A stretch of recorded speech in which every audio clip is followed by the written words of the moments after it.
বিকাল হইলে আপনার এখনো রাস্তায় ওর বন্ধুরা খেলে, ও থাকলে তো ও খেলতো, এখন ওর সবাইরে দেখি সবাই খেলে, ওর মাঝে আমার ছেলেটা নেই।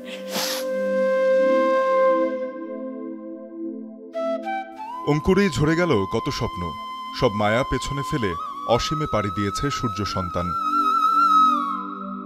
বিপ্লবের বছর পেরিয়েও সন্তানকে একবার ছুঁয়ে দেখার আকুতি শহীদ জননীর বাকি জীবনের সঙ্গী। মন ভাইয়া কোথাও থেকে আসবো, এর দৌড়ে আসি, এর ব্যাট নিয়ে যাবো, এর সাইকেল নিয়ে যাবো, এ খেলতে যাবো।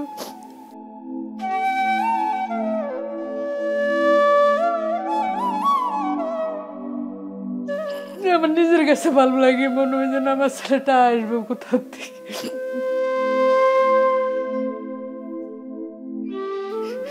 এত পছন্দের সাইকেল, 1 বছর ধরে ভেবে পড়িয়েছে সাইকেলটা, আর নড়ে না। ওকে কুল ছাড়া করি নাই এরকম। বন্ধুদের সাথে কোথাও গেলেও আমরা সময় বেঁধে দিতাম। আন্দোলনের সময়টা যেটা হয়, ও হঠাৎ করে অনেক বড়দের মতো কথা বলা শুরু করে। তো তখন আমি ওকে বললাম যে মানে আমার কাছে অনেক অবাক লাগতেছে যে আল্লাহ, ও কিভাবে এত কিছু বোঝে।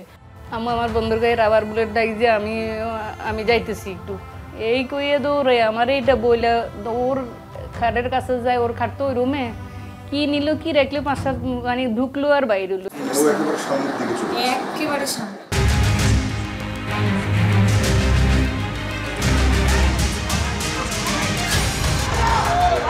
শেষ পোস্ট যেটা আমরা দেখতে পাই ওর আইডিতে, সেটা হচ্ছে যে একটা আপুকে, তন্নি আপুকে ঢাকা ইউনিভার্সিটিতে মারলো না লাঠি দিয়ে, আর নাক মুখ থেকে রক্ত পড়তেছিল। ওই ছবিটাও শেয়ার দিয়ে বলতেছিল মনে হচ্ছে এটা ওর বোন।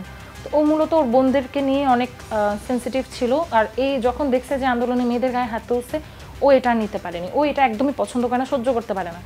ও তো একদিনই নামলো ভাইয়া, একদিনই শেষ।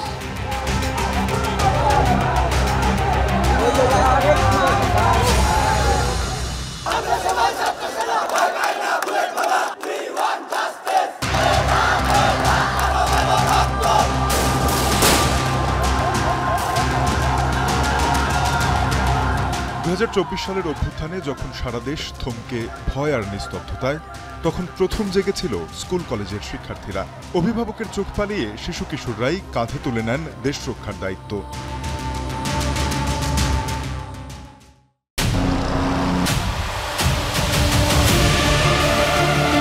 আন্দোলনে নামার পর পুলিশের হাতে অনেক সহপাঠী আটক হলে সে বছর 16 জুলাই এইচএসসি পরীক্ষা বর্জনের সিদ্ধান্ত নেয় Notre Dame college, Dhaka residential model কলেজের শিক্ষার্থীরা। তাদের সাথে সারা দেশের শিক্ষার্থীরা সংহতি জানালে 18 জুলাই থেকে এইচএসসি পরীক্ষা স্থগিত করে শিক্ষা বোর্ড। এরপর ফিরে যাবার সব পথ ভুলে রণক্ষেত্রের শিক্ষার্থীদের শপথ, মাতৃভূমি অথবা মৃত্যু। বিভিন্ন ছাত্রলীগের যে কর্মীরা ছিল, নেতারা ছিল, আমাদের কলেজেরও যারা ছিল, তারা আমাদের বিভিন্নভাবে হুমকি দেয় এবং থ্রেট দেয় এবং মৃত্যুর হুমকি পর্যন্ত আমাদের সেখানে দিয়েছিল। তারপরে আমরা সেখানে তাদের কথায় পিছুপা হইনি। Hire Google TV, endless color, smart living.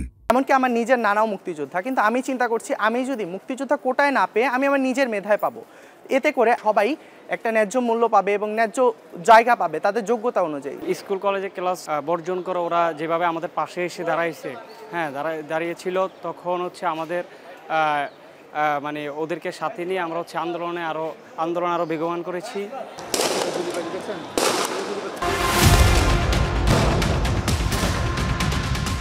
School কলেজের শিক্ষার্থীদের ক্ষোভ সামাল দিতে ব্যর্থ হলে কর্তৃত্ববাদী রাষ্ট্র বেছে নেয় কাপুরুষোচিত পথ। রাইফেলের নলে লক্ষ্যবস্তু করা হয় শিশু কিশোরদের। 20 তারিখ যখন আমরা কারফিউ ভঙ্গ করি, তখন কিন্তু মানে আমরা যারা আছি 25 থেকে 30 তাদেরকে টার্গেট করা ছাড়াও সাধারণত 15 থেকে আপনার 25 বছর পর্যন্ত ছেলেপেলেদেরকে টার্গেট করে কিন্তু গুলি করা হয়েছিল। রাত 3টের সময় বাসা থেকে আমারে এবং আমার এক সিনিয়র ভাইকে তুলে নিয়ে গেছে, তুলে নিয়ে যাইয়া আমাকে ওই জায়গায় পৌরসভার ভিতরে অনেক মারধর করছে। আমাদের গ্রুপ ছিল, তো সেই গ্রুপ ধরে আমাদের ফোন ট্র্যাক করে আমাদেরকে শনাক্ত করতো, তারপরে আমাদেরকে অনেক নির্যাতন করতো এবং বাসা থেকে তুলে নিয়ে আসতো। আমাদের যখন আহত ভাইরা যখন হাসপাতাল থেকে যাবে, তখন তাদেরকে নেওয়ার সময় আমাদেরকে আটকে দিত, এরকম আর কি। তখন আটকে দিয়ে হাসপাতালের পাশে আমাদেরকে আটকে রেখে আমাদের ফোন সব জব্দ করে, আইডি কার্ড জব্দ করে, পরে মোবাইল ফোন নিয়ে আমাদেরকে মেরে হুমকি দিয়ে, অস্ত্র দেখিয়ে, ভয় দেখিয়ে পরে পুলিশের হাতে আমাদেরকে উঠিয়ে দিয়েছে। আমাদের অনুপ্রেরণা হিসেবে কাজ করেছে ঠিকই, কিন্তু আমাদের একদিকে ভয়ও লেগেছে যে আমাদের স্নেহের অনুজ আমাদের জন্য এসে তারা যদি কোনো আহত বা তাদের জন্য কোনো অনাকাঙ্ক্ষিত ঘটনা ঘটে, আমাদের তাদের পরিবারকেও তো কৈফিয়ত দিতে হবে বা বলতে হবে, আমরা কি বলবো।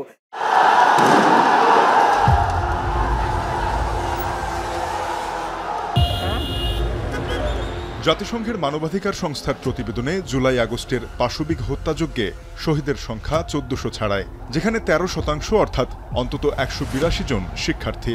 আর অন্তর্বর্তী সরকারের প্রকাশিত ৮৩৪ জন শহীদ তালিকার গেজেটে ১৩২ শিক্ষার্থীর প্রতিষ্ঠান শনাক্ত করা গেছে, যাতে দেখা যায় সবচেয়ে বেশি শহীদ সরকারি কলেজে ৩০ জন, এরপরে মাধ্যমিক বা হাই স্কুলের ২৫ জন ও বেসরকারি কলেজের ২১ শিক্ষার্থী।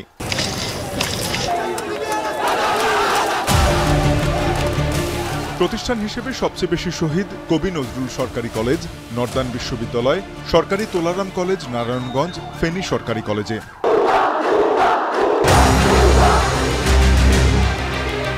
গণঅভ্যুত্থানের নেতৃত্ব দেয়া প্ল্যাটফর্ম বৈষম্য বিরোধী ছাত্র আন্দোলনের বর্তমান সভাপতি বলছেন, স্কুল কলেজের শিক্ষার্থীরাই মোড় ঘুরিয়েছিল জুলাই আন্দোলনের।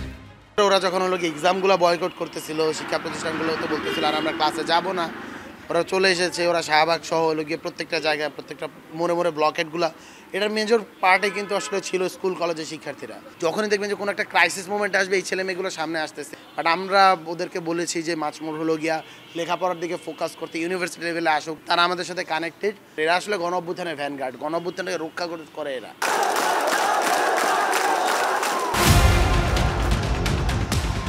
বুলেটের সামনে জাতীয় পতাকা হাতে দাঁড়িয়েছিল ওরা। কেউ ধাওয়া খেয়ে প্রাণ দিয়েছে অচেনা গলিতে, ছিল কলেজের প্রথম বর্ষের ছাত্র, ছিল এইচএসসি পরীক্ষার্থী, কেউ বা স্কুলের গণ্ডি পেরোবার আগেই বরণ করেছে শাহাদাত।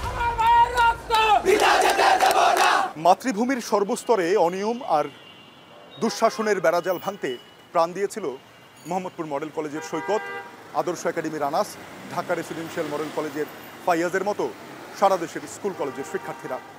তাদের এই আত্মত্যাগের মূলে ছিল দেশ পরিবর্তনের আকাঙ্ক্ষা। এরপরও যদি সামাজিক নিরাপত্তা, মানবিক মর্যাদা ও অধিকার প্রতিষ্ঠিত না হয়, তাহলে হয়তো আবারও পথে নেমে আসবে স্লোগান, হয়নি বলে আর হবে না, সবাই বলে বাদ দে, লক্ষ তরুণ চেঁচিয়ে বলে পাপ সরাবো হাত দে। তানজিম শাফিন, এখন, ঢাকা।